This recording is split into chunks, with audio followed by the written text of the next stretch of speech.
London. What are the first things that spring to mind when you think of the north of England? The Beatles, cobbled streets, and Manchester United. 1990s rave culture, rain, and feisty women with fake eyelashes and bouffant hair. The part of the country that last year voted solidly for Britain to leave the European Union. Few geographical areas have had the same outsize impact on popular culture and artistic imaginations as this small region, framed by Scotland, Wales, the North Sea and a hotly contested southern border.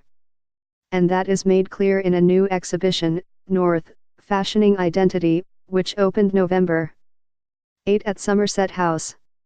The show explores representations and stereotypes of the North, as it is known in Britain, and Northerners through more than 100 photographs, garments, films, and works of art.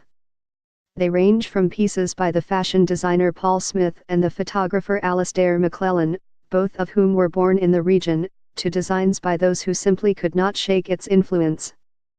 The North feels very familiar to people who have never actually visited it. They can connect to certain visual codes or motifs, or the individuals or songs from the region that contributed to the formative experiences of their youth, said Lou Stoppard, the co-curator of the exhibition.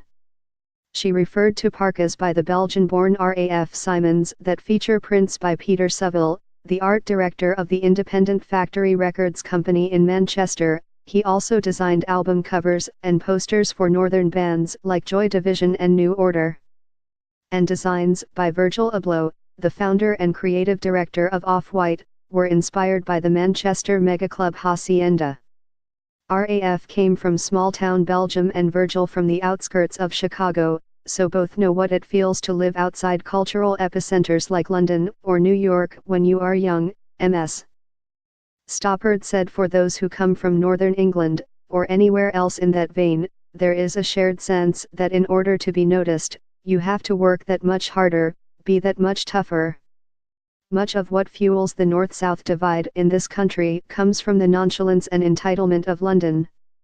The show, which first opened in February at the Open Eye Gallery in Liverpool, was initially inspired by a resurgence of media interest in work that explicitly referenced Northern England and the realities of life in the mid-2000s, alongside the rise of Northern-born models like Agnes Dean.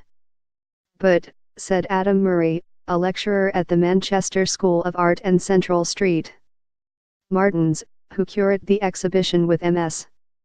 Stoppard, events like Britain's decision to leave the EU have prompted fresh contemplation of what the North means to the country.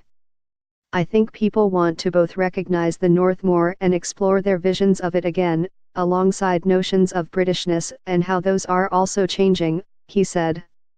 I want to prompt visitors into a revaluation of the country's regional cities, in an increasingly disunited kingdom, at a time when London is becoming an increasingly impossible place for young people to live.